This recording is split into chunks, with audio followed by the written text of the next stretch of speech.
Hello and welcome to Munim's Cakes. Today I'm going to tell you guys about how to fill and crumb coat a cake. Now before we begin, you can find me on my Instagram page by the name Munim's Cakes.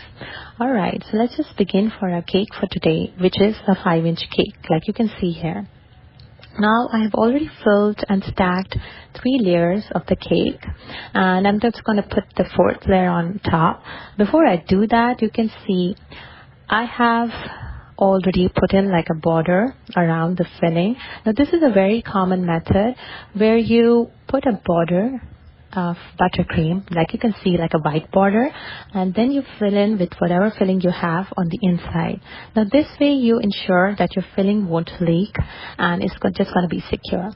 Now once I'm satisfied with the amount of filling I've put in between the layers, I'm just going to put my 4th layer of the cake on top. Now, once I've put the 4th layer, I'll just make sure that my cake is straight, and I'm just going to go around and put in the icing, which is the crumb coat. Alright, so you can see like I'm putting in the icing. Now for the bottom 3 layers, what I do is, now this is a tip, what I do is that I put on the icing on the outside as I work along. It's just more easier to handle the cake once you have the icing along once you're stacking the cake. So just more easier to handle the cake. Now I'm just doing my last bit of the icing for the top layer that I just put in now. Now I'm going to work along, there's just going to be a lot of back and forth. It's going to take a few more minutes, but this step is very important. You just need to you actually just need to make sure that, there are no holes or gaps in between, so the air doesn't go in. Once you put the cake in the fridge, if you have gaps in between your layers or in your crumb coat, your cake is going to dry out. So just take few more minutes and make sure that your step, like this step, is very important in cake making. So it should be, completely covered, and your cake needs to be straight.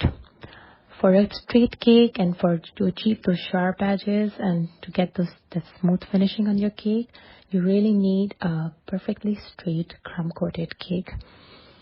So like you can see here, I have my scraper now, and I'm putting the icing, and alongside I'm just going to smooth out whatever icing that's, on the side, and I'm going to smooth it out with my scraper alongside. I'm just going to repeat this process, like I said, and you're going to make sure that your top is straight as well. I don't use acrylic discs. I just use like basic tools to achieve that. And that's it, Once you're done, you're just going to put the cake in the fridge for 30 minutes before you do your final coat. Thank you for watching, and if you like it, please like, comment, and subscribe for more tips and tricks. Thank you.